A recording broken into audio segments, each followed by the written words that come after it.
It's Fired Up Friday, and you know what that means. We got our guy Justin Spears on the show. We got fun facts. We got Arizona versus Iowa State preview. We got it all and some with our best bets coming up at the end of the show. It's the AZ Wildcats podcast. Leave a like, drink your water, don't go anywhere.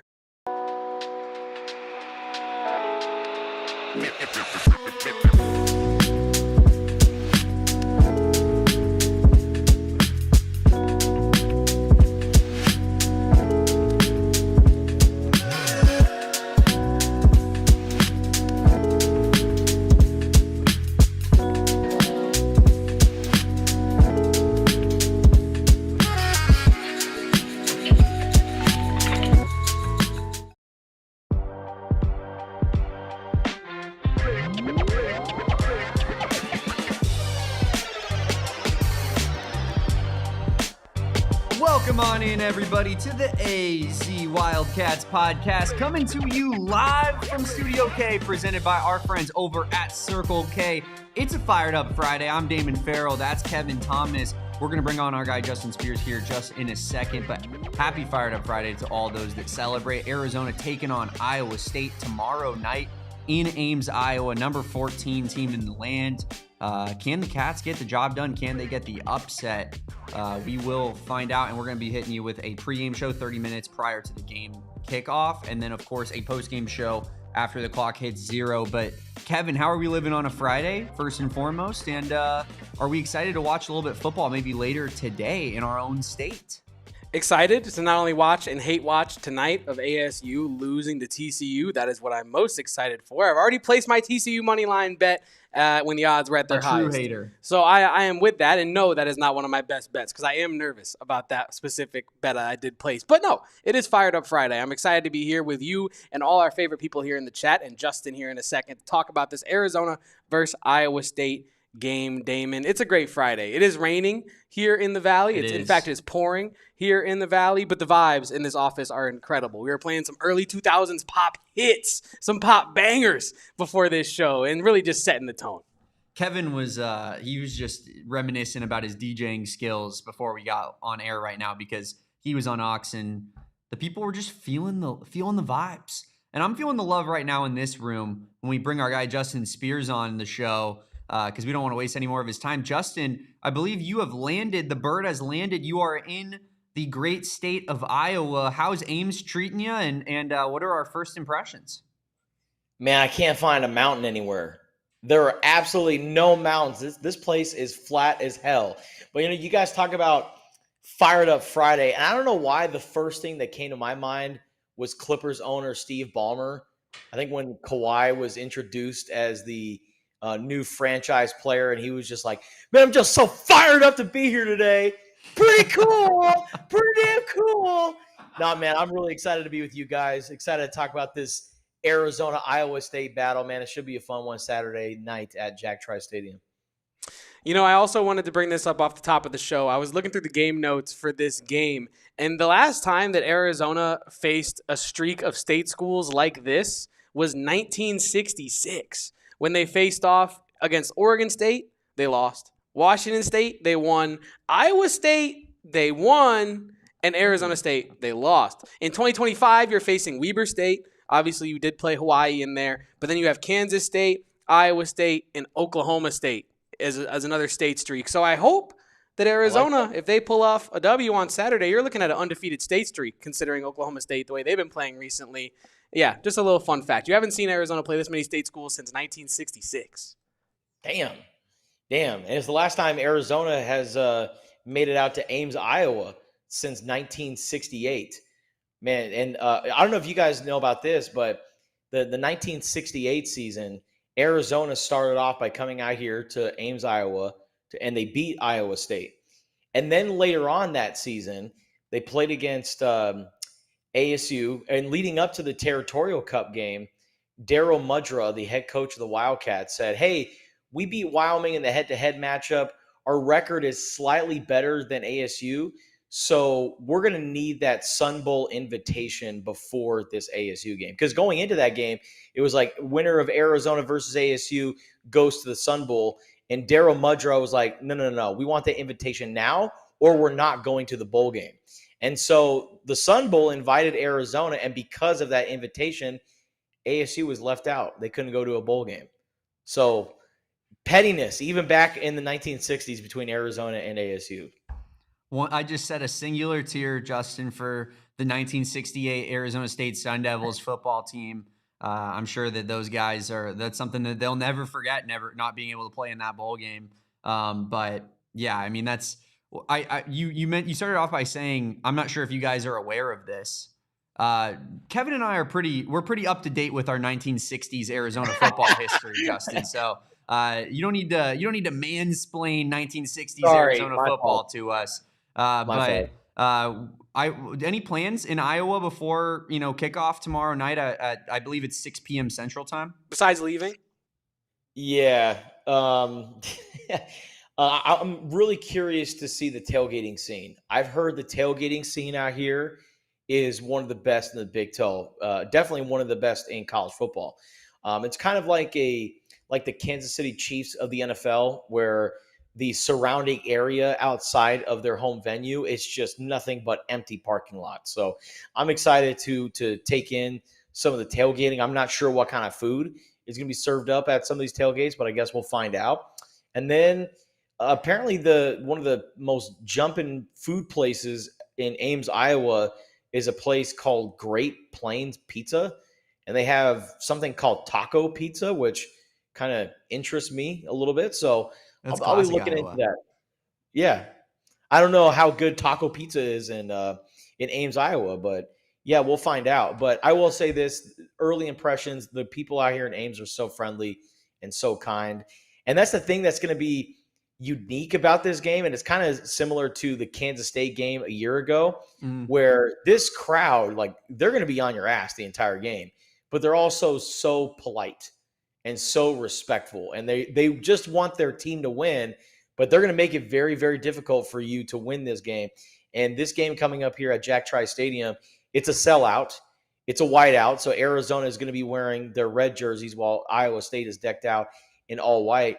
And this crowd, I mean, it's going to be rowdy here in Ames, Iowa. So, yeah, and this is the first time that Arizona gets to play away from Arizona Stadium. And I wrote about this in my storylines previewing the game. But really the big thing for Arizona is that you just have to play disciplined, more disciplined than you were at home. And the one thing that really intrigued me about this game is, Iowa State, they don't really beat themselves. They don't do anything that jumps out at you. They don't do anything sexy or flashy on defense or offense, but they don't beat themselves. And if you look at penalties this year, Iowa State, they lead the Big 12 when it comes to penalty yards per game. And they have a whopping 12 penalties committed this year. Meanwhile, Arizona has 25. So Arizona has more than doubled Iowa State in penalties. And by the way, Arizona played one fewer game than Iowa State. So Iowa State, they don't commit a lot of penalties. And they're also a really good third down team and also fourth down team. They're the best in the Big 12 when it comes to that category. Meanwhile, Arizona, they're coming off a defensive performance against Kansas State where, KSU or K-State, they were 3 for 17 on third and fourth down. So this is good on good, but I really think today or Saturday, the key for Arizona is you got to cut down on those penalties, especially the holding penalties. And if they can do that, and if they can, give themselves a fighter's chance, then we'll see what this Arizona team is made of in the fourth quarter. I'm glad you started it there by saying, they don't beat themselves. Iowa State does not put themselves in positions to lose games. It is up to you as the opponent to put them in those positions. And that's kind of where I wanted to start with you here today with Rocco Becht, right? We spoke to Alex Bussey yesterday of 24/7 Sports. He covers Iowa State for them out there in Ames, and he was talking about Rocco Becht's ability to be unflappable, right? And in your opinion, Justin, how do you, if you're Arizona and if you're Danny Gonzalez, how are you trying to counter some of the things that Rocco Becht can do and put him in positions to be uncomfortable? Yeah, I think the disguised looks that you have with the defensive backs, blitzing guys like Aiden Garnes or Traden Stukes that we saw in that game against Kansas State. So I think you got to get really creative with your blitzes if you want to put pressure on them. And also the thing about Rocco Becht is that he's also a really good runner too. Like, he is sneaky good. You know, what's really interesting about Rocco Becht and Noah Fifita is that they kind of have a similar career path. Like in 2023, they ended up taking over the starting role when they weren't expected to be the starter. That's what happened with Noah Fifita taking over for Jaden DeLora, right? And leading Arizona to 10 wins and a win at the Alamo Bowl. Rocco Becht in a similar situation. Hunter Deckers was supposed to be the starter for Iowa State in 2023 and then got caught up in a sports gambling probe and had to leave the team. And then who replaces him? Rocco Becht. And Rocco Becht, much like Noah Fifita, becomes the conference offensive player of the year. Noah Fifita was the Pac-12 offensive freshman of the year. Rocco Becht was the Big 12 offensive freshman of the year. And then the following season in 2024 is where you saw Noah Fifita take a step back and end up tying for the most interceptions in the Big 12. And then meanwhile, Rocco Becht was a guy that was leading Iowa State to the Big 12 championship game. So Rocco Becht certainly had the advantage over Noah Fifita last year in terms of on the stat sheet. But then you look at their evolution as a quarterback, and Rocco Becht has improved as a runner. What has been the story behind Noah Fifita this year? Noah Fifita is starting to use his legs as a weapon. So these two guys, kind of very similar. I mean, Rocco Becht is a little bit taller than Noah Fifita, but just how they manage the game, the moxie that they play with, very similar players. But the thing about Rocco Becht that makes him so effective is that I mentioned that he's a really good runner. And so if you get Iowa State into these third and short, even third and mid situations, you know, with his athleticism and then all these tight ends that they use, I mean, that's why they're such a really good third down team. Now, if you can get Rocco Becht in these third and long situations and really force him to use his arm, I think that's the recipe for success for the Arizona Wildcats. I like that comparison between Noah Fifita and Rocco Becht. It's one that I really hadn't heard too much in the lead up to this, just some of the raw similarities between their two career paths. I thought that was a really good insight out of you there, Spears. And also, like, when we were talking to Alec Bussey yesterday, like the reverence that Iowa State fans have for Rocco Becht, right? Like the respect that they have for not only his ability, but like what he's put together as the quarterback of that program, right? It really does kind of like, and this is something that me and Damon have already spoke about. I'm going to sound a bit like a broken record here, but this is something we talked about a lot, right? Like Rocco Becht is not the most talented quarterback in the Big 12, but he might just be the best winner that the conference has. I know that sounds like talking head, like, you know, nonsense, go in circles kind of stuff, but it's kind of true. He just has a way to put together wins and not make mistakes, take care of the ball, help lead his team to victories. And I think it goes without saying that it's by far the biggest challenge so far for this Arizona defense, but it might be the biggest challenge for quite some time this season that Arizona's defense is going to have, just trying to force a guy to make errors that is so prone to not making errors. Yeah, I'm really interested in this matchup between what Danny Gonzalez's unit can do and what Rocco Becht is going to be trying to do on Saturday. I also wanted to, we talked a little bit about the atmosphere as well, Justin. You mentioned the whiteout. We've seen photos of the field that they're going to have for the whiteout as well. The crowd is going to be bumping in Ames as much as any crowd can be bumping in the state of Iowa. And so I think that... What's that supposed to mean? I'm saying that this is what you do. You gather for these games. It very much is.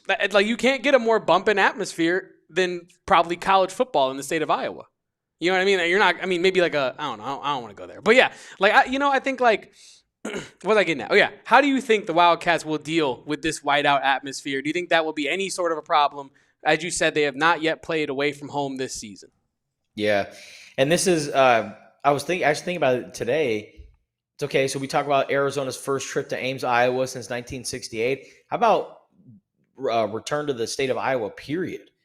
Well, they played against the Iowa Hawkeyes in 2009, and that was when Matt Scott was the quarterback of Arizona, and they had a very piss-poor, really 3 quarters of play, and then they put in the backup, Nick Foles, and he had a great fourth quarter, and the rest is history. Pretty much launched his U of A career and ultimately his NFL career at that point. But I think as far as, the atmosphere goes, Arizona, they got to get used to it because this is what you're going to get out of the Big 12. Arizona is no longer in a league where you can be really good and then go play against Stanford or Cal and the stadium's going to be half empty.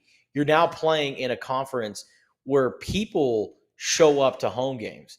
And that was really one of the things that, interested me, going up to Kansas State last year, was people drive 3 to 4 hours from around the state just to go to this game. It's hard for people in Tucson to drive 30 to 40 minutes to go to a game. And people are here driving hours just to go to a football game out here in the Midwest. So the culture is different. It is absolutely different. But as far as, how can Arizona manage the expectations and how can they handle the crowd? Well, I mean, all you have to do is just kind of focus on you and focus on what you do in your process. And that's what Brent Brennan has talked about. Like, we can only control what we can control. But as long as you prepare like a pro and you be disciplined and you have that right mindset, then they're going to be okay. And, I buy that because this is the same Arizona team that went on the road and won at Rice-Eccles Stadium last year for the first time in a decade. I know last year's team is a completely different story, but Arizona really wasn't expected to go in there and win that game. And then they ended up kind of shocking a lot of people. Who's to say that this Arizona team, led by this great defense that's been spectacular all year long, who's to say that they can't go in and knock off an Iowa State team? And you know what? Last year's team, when they did it against Utah, they did it with defense. 0 for 5 on 4th down in that game against Utah. I think they could put up maybe a similar performance against the Iowa State Cyclones. But like I said earlier, this is an Iowa State team that doesn't beat themselves. Like, you got to really go in here and just beat Iowa State straight up. And maybe Arizona catches the Cyclones on a bad day. You mentioned ways that Arizona can kind of handle the whiteout and kind of I guess maybe suppress that a little bit, Justin. But I saw your Twitter. You tweeted that one of those ways potentially could be wearing white gloves. Anything to that? I know we were talking about like avoiding penalties and how that's such a key for Arizona, but were you able to maybe convince any of the Arizona coaches that white gloves were the move on Saturday? I don't know, but they're all wearing red, right? Red helmet, red jerseys, red pants. But I'm like, for the offensive linemen and the wide receivers, the two position groups that are constantly involved in these holding penalties, maybe you just give yourself a little bit of an advantage and you just wear white gloves. Hide it a little bit, right? I know the referees are going to be looking at it, but hey, white gloves on a white jersey? I mean, NFL teams do it all the time. Why can't the Arizona Wildcats? I think actually, like, after reading that idea from you, I was sold from the jump. Like, if honestly, if they're not all wearing white gloves, I'm upset on Saturday. It's going to be one of the first things that I'm looking out for, because with the amount of holding penalties and now the microscope that's going to be put on Arizona's offensive line, on a guy like Rhino Tapatotai, like, for the way that he has been called for penalties this year, like, I'm pretty sure that the refs are going to be honed in on that. So yeah. I think you got to do everything you can to try to get an inch here. And that's one of those ways. But what did Arizona coaches and players have to say about the sheer amount of penalties when you guys talked to them earlier this week? Yeah, I thought Seth Dagey made a very interesting point, and he said that a lot of these holding penalties, if you guys notice, they're coming late in the drive. So Seth Dagey's diagnosis is guys are just getting fatigued, and then when you get tired, you lack your fundamentals. You're not moving your feet properly. Your hand placement just kind of gets off, and then it's always happening late in drives, and you just can't have that. And so, they're still working on the tempo and getting guys to, be in that game shape. So then that way they can wear down teams. And you know how you can wear down teams? By putting the ball in the end zone and not committing holding penalties. And that's a thing that this Arizona team has struggled with, is that the holding penalties are not only stalling out drives, but they're canceling out touchdowns. I mean, Noah Fifita should have 2 more rushing touchdowns this season, but a couple of holding calls on Rhino got these rushing touchdowns called back. Against a team like Iowa State, you can't have touchdowns called back for holding. You have to put the ball in the end zone. Because if you don't, like if you come up empty or if you settle for a field goal, in my opinion, that's a win for the defense. And if you want to win on the road, you got to figure out ways to score the football, and that means not holding and not coming up with a bunch of penalties when you're inside the red zone. That has really hurt Arizona. The fact that these penalties are not only coming late in drives, but right when Arizona's knocking on the door to score a touchdown. And honestly, I feel like that is, and we talk about Iowa State not beating themselves, that has to be key number one for Arizona in this one, right? Remain disciplined, stick to game plan, and execute game plan, because there's no way going into Ames that you can play the game that Arizona has been playing, although it's been improved over last year, and expect to get a W. You have to build on what we've already seen. I don't know if you guys disagree, but I would assume you guys agree. We have not seen a version of this Arizona team that walks into Ames and beats Iowa State yet. Mm-hmm. However, they can get there by time tomorrow comes around. They've had the bye week, and this is kind of where I wanted to go next. Just how crucial has this bye week been for Arizona? Now, I also know it's been crucial for Iowa State, who is coming off of 4 weeks of intense football, the Dublin trip, a couple of rivalry games, a trap game against Arkansas State, right? And it's been critical for them. But they're the favorites, and they're at home. So ultimately, that is, you don't want to throw out the baby with the bathwater, but let's set that aside for a moment. Just how crucial has this bye week been for Arizona? Because the issues that we're alluding to are stuff that you can iron out and practice over the course of time. Do you think that we'll see a more refined version of Arizona in this one, Justin, as a result of the bye week? Yeah, and honestly, it's kind of pick your poison with this bye week, because you would like to see Arizona ride the hot hand after winning 3 games, right? And then maybe you suffer a loss and then you can go into a bye week. I'd rather go into a bye week with a win.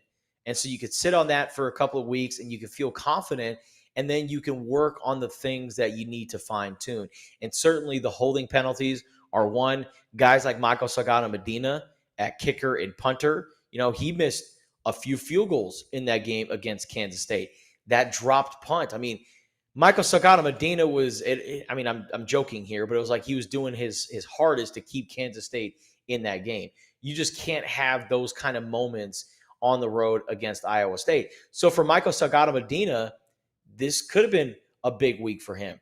And then also it's really important to get those injured guys back into the fold. Trey Smith suited up during pregame warmups and then decided to take his pads off and sat out for that game against Kansas State. Getting Trey Smith back for this game, and he's not on the availability report, the first one for Arizona this season, which is a very encouraging sign for the Wildcats, because they have to have maybe one of their best defensive players, certainly one of their best defensive linemen, against a really tough Iowa State team. I mean, Tyler Miller, their starting right tackle, has started like over 3 dozen games, has been a multi-year starter, and is like 6'9", 350 pounds, and carries it well. And so he's a massive human being. And then you look at these tight ends that Iowa State has. I mean, 3 of their top 5 receivers are all tight ends, and they're really good, and they're also big as hell too. So, when Iowa State gets into those 3rd and shorts, that's why they're such an effective 3rd down team. It's like not only do they have really big offensive linemen across the board, but they get into those 3rd and shorts, and you have these big tight ends that are essentially extra offensive linemen. So you go power, and then of course they're going to pick up those 3rd and shorts. And so having Trey Smith, who's an edge rusher, but he is one of Arizona's bigger edge rushers, having him ready is so key. And then we'll see what happens with guys like Riley Wilson, who had a really good second half in that game against Weber State, but we just haven't seen him a lot this year because he's been dealing with injuries. And Treydon Stukes, who's been on a pitch count, recovering from his knee injury.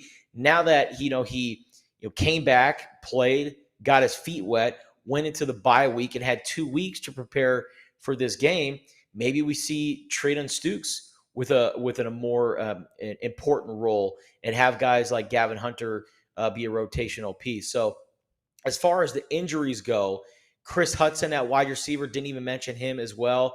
This bye week was so critical for Arizona. And, now when you look at that injury report, the only one that really jumps off the page at you, now that it's been updated, is running back Kedrick Reesano.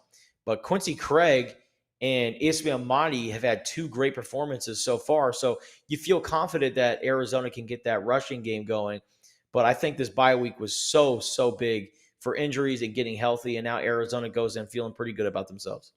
You mentioned those big sets for Iowa State. I want to stick there for a second. And you talk about Trey Smith and kind of his impact that he could have as a bigger defensive lineman, edge rusher type. But how do you think Arizona and Danny Gonzalez will approach, playing against these heavy sets? Like what do you think that there's anything special up their sleeve necessarily? Because it's different than anything Arizona's really seen so far this season. Yeah, they've played against teams that have used tight ends. And Weber State, I mean, they're loaded with a bunch of tight ends, but not like this. I mean, this is different, man. And honestly, if you're an Arizona fan, you kind of get PTSD thinking about this kind of game because this was the kind of game that Arizona would consistently lose in the Pac-12 going up against the Utahs of the world or even the Stanfords, right? These teams that use tight ends and they're just so fundamentally sound and they just bully you with their size and their fundamentals. And so you worry about Arizona going up against a team like that. But the thing is that makes Arizona such a unique team is that, they may not have the size advantage in this game, but they certainly have the speed. They certainly have the athletes to go toe-to-toe with a team like Iowa State. And, Iowa State, they haven't really done anything special this year, but they have the size and they have the physicality and it just wears down teams. And so I think if Arizona can somehow come up with some takeaways, some turnovers, I feel like we haven't seen a Dalton Johnson takeaway in a little bit. And, Dalton Johnson, the one thing that makes him such a great player, in my opinion, is he's a really good open field tackler, number one. And number two, he's really good at the peanut punch, at the forced fumble. He's not necessarily a ball hawk in comparison to Genesis Smith or like Traydon Stukes or whatever, but he's really good at creating turnovers by punching out the football. And I think maybe we see something like that when Dalton Johnson tries to make a tackle on one of these tight ends. I think if they can create as many opportunities as they can, if they can get Noah Fifita and company out on that field, and if they can keep Rocco Becht, the longer Rocco Becht is on the sideline, the better it is for Arizona. So I think really that's the path is, you're not going to out-physical Iowa State, but you can, use your disguise blitzes, get really creative, and figure out ways to create takeaways, which this Arizona team has proven over the course of the season. I think another big part of this game, Justin, and we saw it in a different way, albeit in Utah, when Utah faced off against Texas Tech, you saw like attrition set in at home for Utah, which is extremely rare, especially with the elevation. And that's a whole different set of circumstances. But what I am saying, though, is that if you're trying to pull off some sort of upset on the road, or if you're trying to unseed a home team, right, like pace and playing your game, as Glenn said in the chat, is vital to getting the W. How do you see the pace of this game playing out? Like, do you think it's going to be Arizona having their way more with the time of possession and imparting their pace on the game? What am I trying to say? Imprinting their pace on the game. Or do you think it'll be more Iowa controlling the pace or Iowa State rather, controlling the pace of this one? I think Iowa State would love to control the tempo of this game and control time of possession as long as it results in touchdowns. We saw it earlier in the season, the Kansas State game, or even Hawaii in the season opener. Remember, Hawaii was really trying to own time of possession, and it was kind of working, right? It was like the death by 1,000 paper cuts, but Arizona would make the timely plays and come up with the takeaways and regain possessions that way. And then, of course, they turned those turnovers into points. I think they had 23 points off of turnovers against Hawaii. So teams have shown that Arizona, sometimes they struggle a lot. And I think a team like Iowa State, where they can run the ball effectively, they have a nice little 1-2 punch at running back. And if they can get those tight ends going, then it could be a long night for Arizona's defense. But you know what, man? This defense is 7th in the country. If it wasn't for this long 75-yard run by Jace Brown to start the second half against Kansas State, Arizona would have a top 15 rushing defense in the country. So I know that the three teams that they have played aren't really anything to write home about, but Arizona's defense has looked pretty stellar every step of the way. So it wouldn't surprise me if Danny Gonzalez and this unit, were to go into Ames, Iowa, and they have some tricks up their sleeves. I mean, heck, I didn't think that Arizona would ever have a 4 linebacker lineup, and they rolled out one against Kansas State. They had guys like Tay Brown, Chase Kennedy, Max Harris, and Jabari Mann. And now maybe if Riley Wilson gets healthy. I mean, heck, even Myron Robinson, the freshman from San Antonio, Danny Gonzalez mentioned him getting healthier and is going to be ready to go. Who knows what they're going to do at that linebacker spot? Who knows what kind of things they're going to roll out? I always thought it was going to be like a 4-2-5 or a 3-3-5. The next thing you know, Danny Gonzalez has a 2-4-5 defense out there like a freaking mad scientist that he is. So Danny Gonzalez is a proven he has a proven record as a defensive play caller. Look at what he's done at Arizona. Look at what he did at ASU and San Diego State. And now the biggest game of the season for Arizona. Let's find out what he's got up next. His old unit, though, special teams, right? Oh, sorry, he was linebackers. Yeah. Special Linebackers, teams. But special teams. Safeties and special teams. There it is. But the old unit of special teams taken over by Craig Naivar this season. People in the chat are talking about it. Damon and I have been talking about it all week. They have to be cleaner against Iowa State. What do you expect in terms of the special teams from Arizona in this matchup? Do you think we'll see any improvement from guys like Funky Cole Medina? Shout out to Carl. And just to expand on that, Justin, is this coaching staff confident in Michael Salgado Medina still moving forward, despite, the really rough week 2 performance, week 3 performance? Yeah, I think they are as a place kicker. As far as punter, we'll see. Just because, with the place kicking, you can make an argument that, okay, the snap has been a little bit off. Like they're still trying to find that whole operation and the timing and the rhythm and all that. And I think it was against Hawaii, or maybe it was against Weber State. I'm forgetting which game it was, where the snap was off and the PAT ended up, it turned into like a blown up 2-point conversion. Arizona couldn't get the 2 points. So as far as the field goals go, I don't blame all of that on Michael Salgado Medina. However, I do think really the unsung hero of the special teams has to be Ian Wagner, the Sierra Vista native who transferred in from Illinois State. I mean, the dude's got a cannon leg. I mean, the dude just boots it out of the back of the end zone every single time on kickoff. He's got 20 for 21 kickoff attempts resulting in touchbacks. And I don't care what anybody says. I feel like that one that wasn't a touchback, they did it on purpose to see what they could do. I mean, it's amazing to see his leg strength. And he's also been Arizona's holder and has saved a couple of those snaps. Yeah. So Ian Wagner is the unsung hero, in my opinion. Jeremiah Patterson has had some nice punt returns this season as well. But yeah, they've had some issues on special teams, whether it's Michael Salgado Medina missing field goals, dropping that punt that resulted in Kansas State scoring, or even like the muffed punt as well with Marquise Groves-Killebrew and Jeremiah Patterson.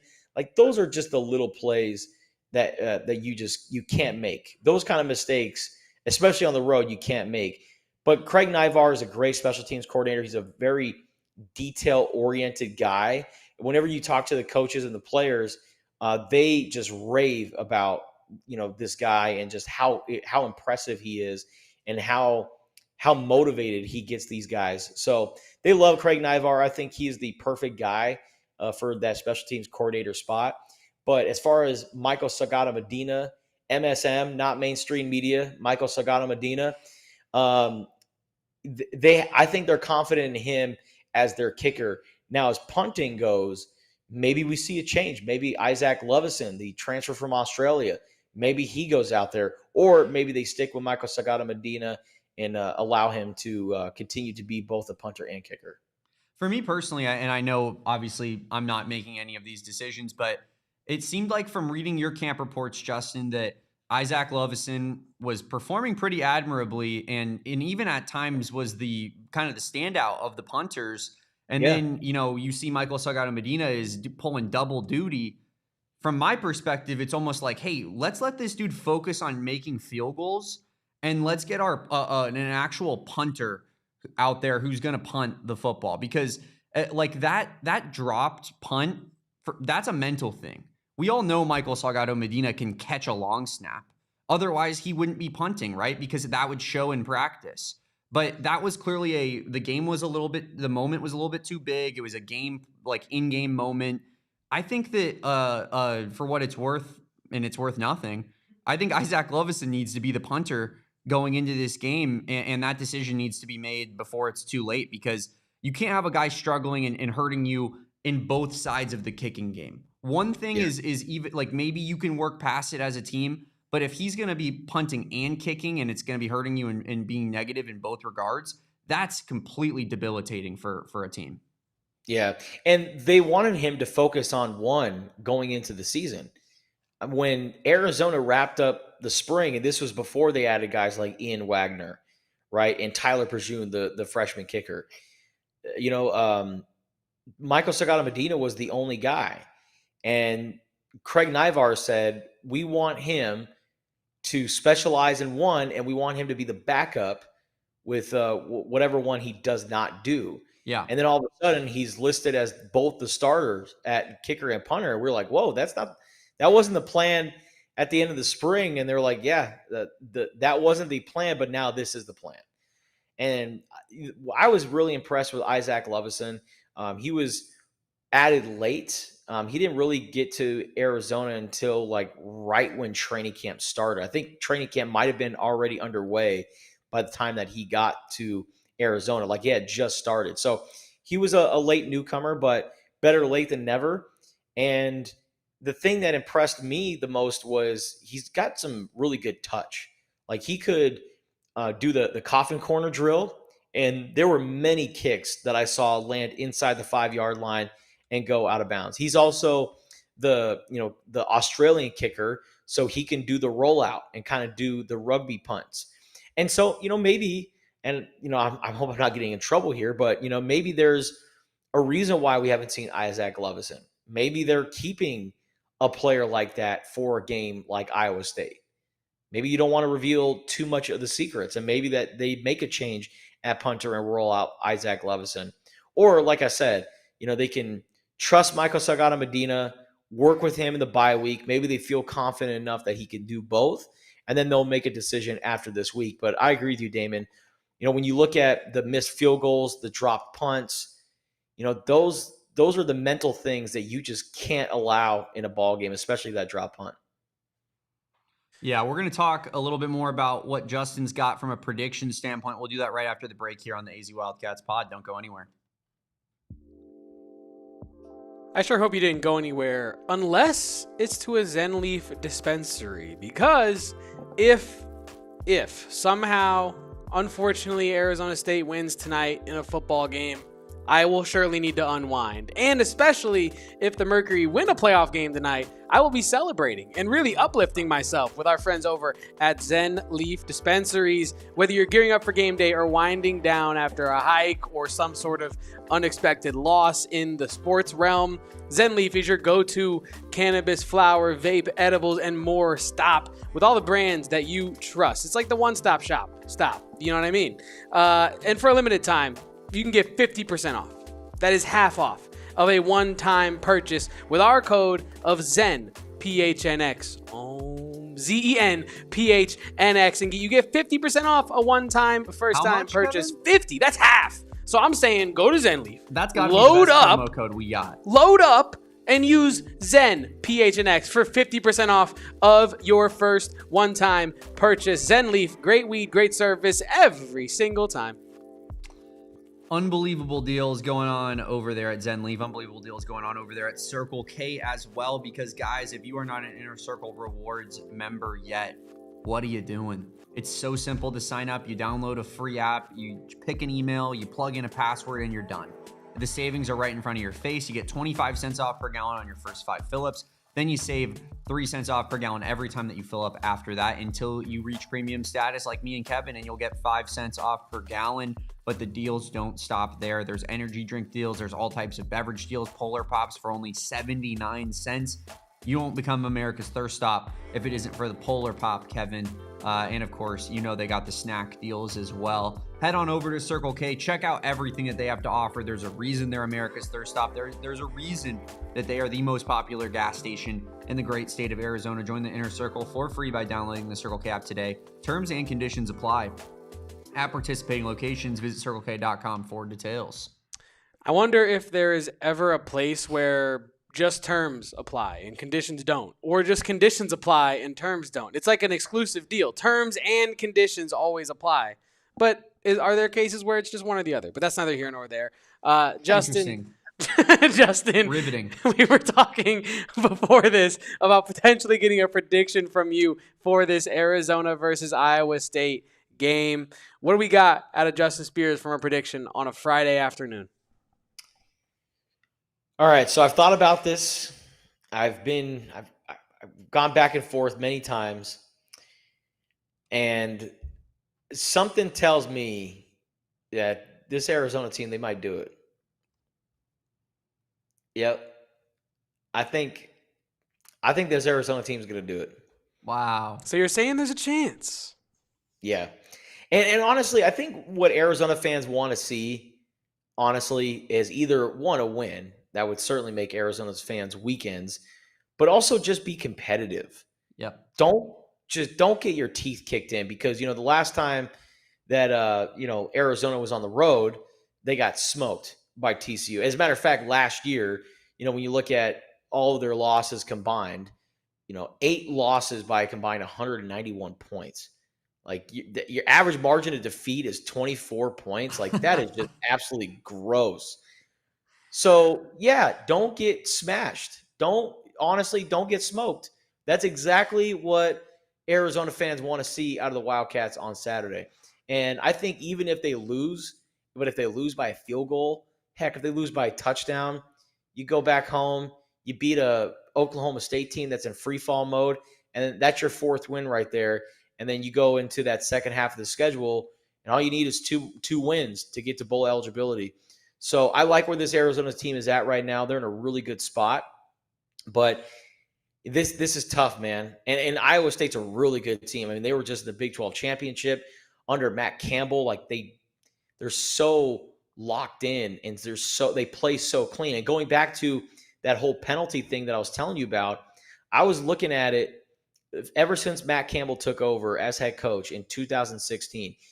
Iowa State has been top 5 in penalties in every single year, and they've been the best team when it comes to penalties in 5 of those years. So they're so disciplined, and they don't play dirty, and they play very clean.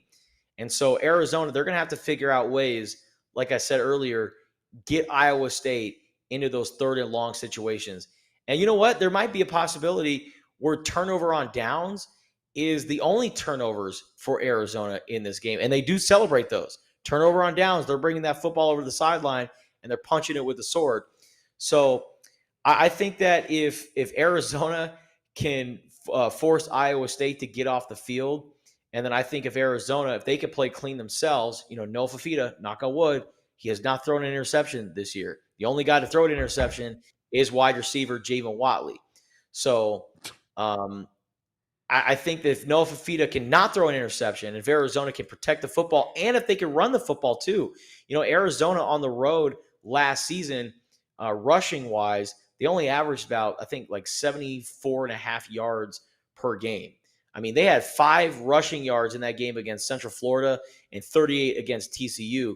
And I know last year's team was last year's team, but you got to learn from your mistakes, and you have to be able to run the football. And Arizona has done that through the first 3 games of the year, especially last game against Kansas State. If you can run the football, and even Ismail Mahdi, if he can get going in the passing game, if Noah Fifita can throw down check down passes to him, I would love to see the tight ends get more involved. It'd be nice to see Keem Burnett, come up with some big time catches. And I did a simulation on College Football 26. And the video game had Kean Burnett with a monstrous 3-touchdown performance against Iowa State. The video game loves Kean Burnett to have a big game.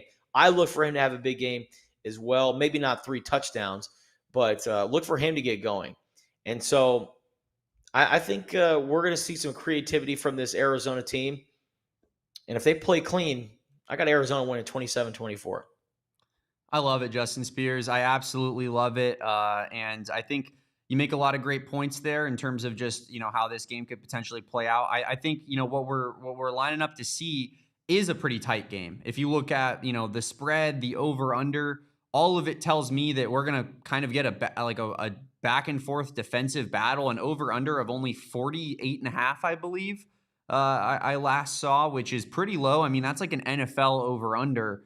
Pretty low for, competent college offenses, which I think most people would say both these teams are. But really the strength of both these teams so far has been their very sound defenses. So I think expect a tight one. I think that would make Arizona fans happy, despite, even if it's a loss. Obviously we all have expectations. We want this team to win.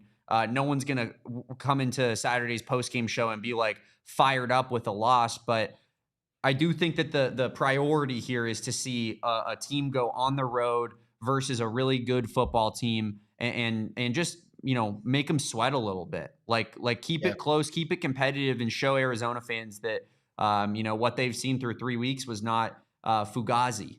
That what they've seen through 3 weeks is a real football team that is, gonna show up and give everybody a good effort.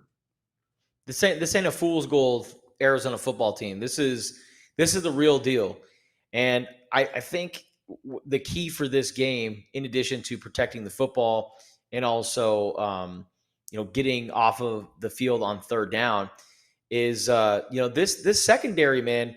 You can't take any chances. And I guess it kind of goes along with protecting the football, but Noah Fifita's done a great job of protecting the football all year. But I think back to that first play against Hawaii when he threw it into triple coverage to Trey Spivey, and Spivey came down with a great catch.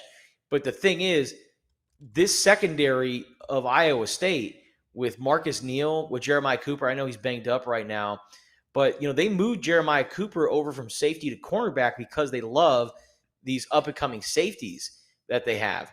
And these guys are ball hawks, and they swarm to the football. And they're going to make you pay. I mean, if you're going to throw it into triple coverage, these guys are going to come down with interceptions. One of the top passing defenses in the Big 12. And so, Arizona, they can't have this no risk it, no biscuit approach. They got to be smart with the football, and I think they will. They do have to be smart with the football. Sorry, I got sidetracked thinking of where does no risk it for the biscuit, the saying, come from, because there's no risk in baking. But that is neither here nor there. Bruce Arians, baby. That's a Bruce Arians special. No risk it, no biscuit. He should know better than anybody that you don't have to risk nothing to get a biscuit. But that is, again, neither here nor there. Justin, thank you so much for your time today. Damon, do you have any else stuff for Justin before we get out of here? Yeah. Justin, what are you kind of looking forward to on the rest of the college football slate overall? Any Big 12 games on the horizon, and prediction for ASU versus TCU tonight? Ooh, well, I have ASU losing that game when they do play, because I know that they got some monsoon issues over there, and they're kind of keeping track of that. So we'll hopefully weather doesn't hold up too much, but this TCU team, very impressed with Josh Hoover. In my opinion, I think he's the best quarterback in the Big 12. And ASU, I love the way that they have bounced back since that game against Mississippi State, where they kind of peed themselves late in that game. If it wasn't for that defensive blunder late, I mean, we're talking about an undefeated ASU team, and a team that's currently in the AP top 25, and a team that's one of the better teams in the Big 12. I still think they are, but I'm going with TCU to win this game. I got the Horned Frogs winning this game on the road in a very tight ball game. Let's go first to 30 wins. Let's go 30-28 or 34-27. It'll be a ball game like that. Outside of that, I think really the games that I'm really excited about is away from the Big Ten, but it's all with our former friends from the Pac-12. USC going on the road to play against Illinois. You got Oregon. What are they taking on? Penn State out there in Happy Valley, and they're wearing their mummy uniforms, which I think is really cool. Go check out Oregon's uniforms if you haven't seen them yet. They're awesome. And then Jed Fish and the Washington Huskies. Yeah. Maybe the biggest regular season game of Jed Fish's career. Playing the number one team in the country. You don't like that? No. Regular season. Biggest regular season game of Jed Fish's career happened in Tucson, Justin. Always will. Yes, sir. I'm trying to think of like when the other big games that Jed Fish had. I mean, the number one team in the country, though, coming to town. This is a statement game for Jed Fish and the Washington Huskies. So I'm really excited to see what those guys can do. But yeah, our old Pac-12 friends, still on the West Coast, now in the Big Ten, some big time games for Oregon, Washington, and USC. And then, UCLA, you know what they're doing. Yeah. Northwestern, UCLA, that's a real stinker in the Big Ten this weekend, but that Oregon Penn State battle might make up for it. And to your point, Washington only 8.5-point dogs, which in college is not that huge of a spread, especially against the number one team in the country. Could potentially have a really good game in Seattle, and I'm sure that environment will be crazy. But Justin just looked up these mummy duck uniforms. Those are unbelievable. Unbelievable, man. Right? It's so awesome. And I'm like, I don't know how they come up with this stuff. They'll never stop. You can only hope to contain them, man. And honestly, Oregon and their uniforms with Uncle Phil's money, the creativity, and you know what? I mean, they're kind of trendsetters if you think about it, because I'll never forget a few years ago when Oregon came down, and this is when they had Justin Flo, and they played against the Arizona Wildcats, and they had this eggshell looking uniform, right? It was the white uniform with the black dots, and it looks like a duck egg. And then here we are a few years later, and the Arizona Cardinals of the NFL are like, yeah, we're going to do that, but instead of looking like an egg, we're going to look like tortillas. That would be pretty elite. Tortilla. I'm sure you guys have heard that many times over the last couple of days. Tortilla uniforms would be pretty elite. Yeah, the Cardinals last night, I saw those memes about the tortilla jersey and Marv and all that stuff. Did you have any reaction to that, Justin? Were you watching that game last night at all? I watched a little bit of it. It was pretty exciting there towards the end. It was good to see Marvin Harrison get that touchdown catch. Maybe now that he has seen it through, like you just need one to break that streak. So maybe like now that he's seen it through, maybe now that he could get, he's got that touchdown under his belt, maybe he can overcome the football yips. Because man, it's so fascinating to me. It kind of reminds me a little bit of like Markelle Fultz when he was with the Philadelphia 76ers. It was like, this guy was like a generational talent at Washington. What I'm seeing on the court does not match what I saw at McKale Center against Arizona. Marvin Harrison Jr., same deal. When you watch him at Ohio State, you're like, this guy is going to be an all-pro receiver. He's going to be the next great thing. He might be even better than Pops. That's how good he is. And then all of a sudden, he's over here like looking up at the sky, trying to make catches. I don't know what the hell is going on with Marvin Harrison Jr., but it was good to see him make that catch late, and maybe that's what gets him going. Yeah, he definitely looked better in that fourth quarter in particular, and hopefully he can use that to kind of get over the little mental hump that he clearly is found himself in. But Justin Spears, we appreciate you as always, my brother. You are providing unparalleled coverage when it comes to the Arizona Wildcats. Of course, you can follow Justin at Justin E Sports on Twitter. You can follow his great work every weekday morning from 7 to 9 a.m. on Spears and Ali, and on Tucson.com for the Arizona Daily Star, where he's pumping out all sorts of great written articles all the time. But Justin, we appreciate your time. Enjoy Ames. And also, real quick before I get you off, you mentioned you wanted to get to the tailgate scene. My guy out there, Travis Clones, who sometimes hops into the show in the chat here, wanted me to let everybody know that if you guys are in Ames looking for a tailgate tomorrow, he has one with an address, and he's inviting all Arizona Wildcats fans to go out there. So, Justin, if you want that information, hit my line after we end up off air here, and I will send that through to you. But Travis, great guy. So if anyone's looking about going out to Iowa, great tailgate out there, I'm sure. And as Justin said, the tailgating scene is supposed to be pretty special. I'll be hitting you up about our good friend Travis. But for now, as they say in Iowa, I'm going to go wash my hands and get ready for supper. See you guys. Please do, Justin. We will catch you next week on the AZ Wildcats podcast. He is Justin Spears, and we are the AZ Wildcats podcast. Going to our final break right after this message.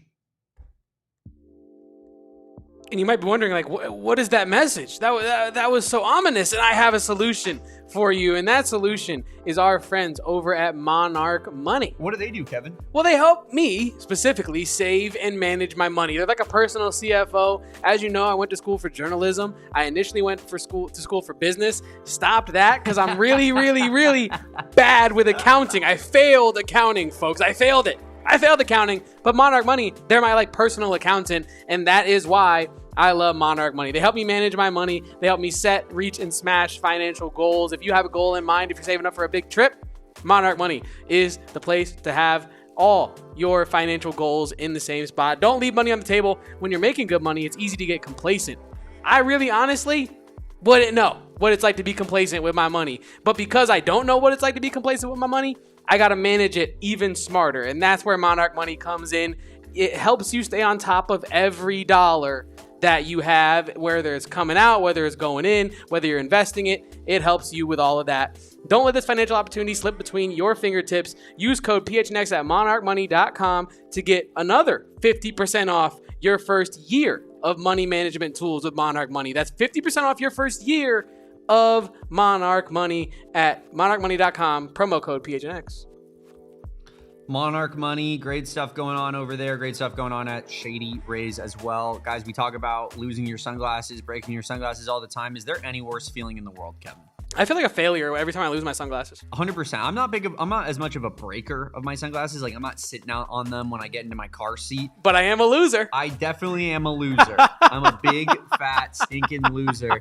Except for when I have my Shady Rays on. Because guess what, Kevin? If you lose your sunglasses and it's a pair of Shady Rays, all you have to do is hit up their support team and say, hey, I lost them, and no questions asked. They're going to say, that's all good. We sent you a brand new pair. It'll be here in 4 days. You know, whatever the shipping time is, they're going to send you a brand new pair free of charge. All you have to handle, I believe, is the shipping cost. It's unbelievable. There's no protection like it in all of eyewear. And we got a promo code for you that is PHNX, and it's going to get you 35% off a pair of premium polarized sunglasses. They're shades that are top of the line, designer style, but not for that premium price. Very, very attainable price point. And of course, with that warranty that lasts a lifetime. We've teamed up with Shady Rays to bring you an exclusive offer. Head to shadyrays.com, use promo code PHNX for 35% off polarized sunglasses. Try for yourself. The shades rated 5 stars by over 300,000 people. It's a lot of people. Some say not enough, because we need to get more people using Shady Rays to find out just why they're rated so high. And not only are they stylish, they're super comfortable as well. But that's neither here nor there. Damon, to wrap up this show today, we do have our best bets, my dog. And we have, like Damon has been alluding to all week, we've just been giving out winning bets. That's what we do. We give out winning bets on this show. Sorry, don't hurt the messenger here. You know what I mean? Because I'm just the better, and Damon is just my better in co-host. I don't know what to call you right now in relation to my little monologue I'm going on. Point is, we have our best bets. And I'm going to go ahead and start us off here with my top 3 best bets. First of all, look at this spicy new graphic that Damon cooked up for us. Everyone say thank you, Damon. Thank you, Damon. My 3 best bets are BYU minus 6.5. They're going up against Colorado this week, and I feel like this is pretty much about as free as it gets. Damon, on the other hand, talking to me pre-show, informed me that I might be walking into a bit of a trap. I might be placing my foot into a buff trap, so to speak. And I think I don't really care about whether it's a trap line, whether it's a smelly, stinky, fishy line that Vegas is trying to get out there. To be honest, I don't care. I think BYU's defense is just simply too good to not cover this number. I don't see Colorado putting up enough points to lose to BYU by like a game-winning field goal. Like, I don't see that being this kind of game. The last time these two teams faced off, albeit with Jake Retzlaff at the helm of BYU, 42-point discrepancy. Now, Do you think that Bear Bachmeier is worth 30 points in the other direction? I don't. I think maybe it's like 5-4 14, in that range, right? He's not nearly as dynamic as Retzlaff was for BYU, but I do not think that that's a reason to pick Colorado at plus 6.5 or to just not pick this game at all. I think it's too juicy. If it's a trap, I am a sucker because I am in on BYU at minus 6.5. My second bet is honestly, I think, the bet that I'm most confident in. Houston, minus 13.5 at Oregon State. This is the lock? I would say this is my lock of the week. Houston minus 13.5 at Oregon State. Let me break it down. Houston is 3-0 against the spread this season. Oregon State is 0-4 against the spread this season. They do suck. I feel really bad watching Oregon State and Washington State ball. I know I said I didn't feel bad after the way that their fan bases in particular treated Arizona fans after the entire Pac-12 fallout situation, where it almost felt like they were pointing the finger at us and blaming Arizona and Arizona State for the reason that the Pac-12 fell apart. And honestly, maybe mostly Arizona. I don't know if that's just a factor of, hey, they got like in the way of Arizona fans on social media, so it just kind of created this almost unbreakable crap storm, if you will. But it was very weird the way that they felt like they targeted us for following our own best interests and saying, hey, you know, this conference is falling apart. We got to do what's best for us and make sure that this university is, from a budgetary standpoint, going to be able to survive and keep all of its employees. And for some reason, it's like we're the devil that destroyed the conference when, there's like 5 other schools that were way more pivotal in making sure that the Pac-12 got destroyed. And I thought I was not going to feel bad for these schools in the meantime because of that, Kevin. But we're about 2 seasons in, and I already feel bad for them. No, I feel awful for them. Honestly, I feel less awful for like the programs and the schools. I feel really bad for like the fans. That like, let's say you're like I feel bad for the people that work for the athletic department too, who probably lost their jobs because they don't make as much like from TV revenue deals and stuff. But I hear you. It's mostly like my problem is that those are the same fans that were like in our mentions being like, "How dare you guys? You screwed us. That's why you guys will never be good at football." And you're like, what? Why are you attacking Arizona fans? We didn't do anything wrong. Yeah. No, yeah. And like B said, there are some passionate, dedicated fan bases that do not deserve to get hung out to dry like that. Sam Alberts, we can talk about that later. But as I was saying with my second bet, Houston minus 13.5. Sorry to cut you off. No, you're good. You're totally good. They're 3-0 this season against the spread. Oregon State 0-4 in general, but 0-4 against the spread more importantly. And in those games, it's not like they're losing it by a 2.5-point hook, right? Like this is not what's happening. They lost by 34 to Oregon, lost by 31 to Texas Tech, lost by 29 to Cal, and lost by 9 to Fresno State. And as we learned from Spencer McLaughlin yesterday, Willie Fritz, that's a ball coach, ladies and gentlemen. That's a ball coach. He's 14-7 against the spread as a road favorite. Give me the Cougars in this one. Yeah. I'm all about the Cougars in this one. I think they roll Oregon State by at least, I'll say 2.5 touchdowns. So I like it. 13.5. Give me that. And then to wrap this one up, the one I'm most nervous about, to be quite candid with all of you, Baylor minus 21 against Oklahoma State. I think Baylor's 30 points better than Oklahoma State. The only thing that gives me a little bit of trepidation is that there's this intangible, you never know when you're gambling on a team that just lost their head coach and maybe they're a little galvanized and maybe they don't have any quit in the second half, even though they lose. Maybe they lose by 18. Maybe they get a garbage time touchdown, lose by 14. I'm scared of all of that. But I think like just from a football perspective, they have not played a team as bad as Oklahoma State so far this year. If you go look in their schedule, like it's all good teams on Baylor's schedule. It is. And they're putting up a ton of points in these games against good teams. What do you think they're going to do to Oklahoma State? Genuinely. I said, I love it. I mean, I know that the coach factor is a little scary, but I actually think that this is my favorite of your picks of the week. There's no way that Baylor is not 3 touchdowns better than Sawyer Robertson, Oklahoma State team. Coming off a loss, needs to regain some Heisman momentum. And all the intangibles are there for Baylor, but the Mike Gundy of it all is scaring me just a little bit. But those are my 3 best bets, Damon. I like them. And just to update everybody with where we stand, Kevin and I have been absolutely cooking all season long with our bets. I believe Kevin has 1 losing week in 4. Correct, and it was because of a hook. He has 3 2-1 weeks.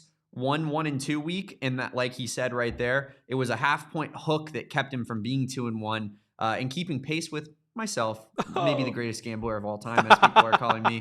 And my picks have been 2-1 every single week. So we are 1 game separated. We have to do the math on the units, and we will, I promise, update on that. But yeah, this is it's neck and neck right here. And by the end of the season, we hope to do some sort of punishment, if you will, for the loser. So if you guys could maybe in the chat start formulating some ideas of what a good punishment would be, that could be incredible content. The loser. And we are very much invested into that. But without further ado, why don't I get into my 3 bets of the weekend, Kevin? Real quick, I was going to say the loser for our little, wager. I don't know why my words are all losing me today, but the loser of this wager should have to only gamble on Kansas State next year.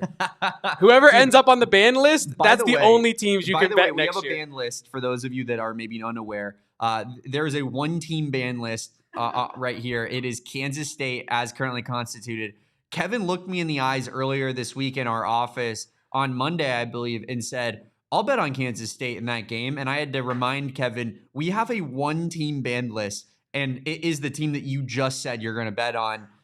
It was, I believe, it's them against UCF. I believe I convinced him not to. That spread is now down to 5.5. By the way, Kevin, Kansas State was 6.5-point favorites, now 5.5-point favorites, but still very highly favored over an undefeated UCF team. That game is very, very interesting, and we will be watching and monitoring that one. That might be the trap line. Just throwing that in there real quick. It could be. It very much could be. Let's get into your bets here. Into my bets here. I'm going to start off with Kansas minus 4.5 against Cincinnati. Got 2 Big 12 bets in here because I just feel like I know the Big 12 a little bit better than some of these other conferences. I'm going with Kansas minus 4.5 because I think Cincinnati stinks. I do. I'm sorry, Kevin. I don't think Brendan Sorsby's that good. I think Cincinnati stinks. They're going on the road against a good Kansas team. Jalen Daniels has kind of been humming this season with, really the only hiccup being like that second half versus Mizzou on the road. Very good Mizzou team in a crazy rivalry game environment. Maybe the most heated rivalry in all of college sports. Certainly up there. Yeah. So I just think Kansas is a significantly better team. I know if you were to look at like my power rankings, they're probably only separated by like 2 teams. But I think that, like I've said many times, that's like where my cutoff is in terms of like caliber of teams. Is I think like Arizona, Houston is much better than Cincinnati, who I think I have like all kind of in succession of one another. So yeah, I'm going with Kansas to cover this 4.5-point spread. I don't believe in Cincinnati at all. Moving on. I'm going with Georgia Tech, and Kevin, I am buying a point here. That's why it's minus 128. If you're noticing that on our YouTube page. But I got Georgia Tech over Wake Forest in football this weekend. I think Georgia Tech's really good. They're 4-0. They're the number 16 team in the land. Wake Forest is 2-1. They're supposed to be one of the worst, if not the worst team in the ACC this year. I think maybe only Stanford is considered to be worse than them. I think Georgia Tech puts it on them this weekend. I think they light them up. I think it's a 2-touchdown plus victory. I'm going with the Yellow Jackets there, who I think might be like the favorite now in the ACC potentially after Miami. Bad. I think after Miami, but Georgia Tech is a really, really good football team. And then for my last one here, I'm going with BYU at Colorado, a similar game that you had, Kevin. But I'm taking the under in this one, and here's why. BYU has statistically, and I know the ASU guys were getting mad at me for saying this, but this is objective. This is facts. Statistically, the number 1 defense in all of college football right now. I know they haven't played anybody. I do think Caden Salter is by far the best quarterback that Colorado has. So, him starting 2 weeks in a row is good for continuity. It's good for their offense. I don't expect their offense to be putrid like it was with Staub necessarily. But I think BYU's defense is too good. I don't believe in Bear Bachmeier to like light up the scoreboard. I think Colorado's defense is actually decent. Like they played that really good Georgia Tech team. Like I was just talking them up, and they only gave up 27 points. And that was with 2 awful turnovers that really, really put that defense behind the 8 ball. So yeah, I don't know. I think Colorado's defense is decent. I think BYU's defense is elite.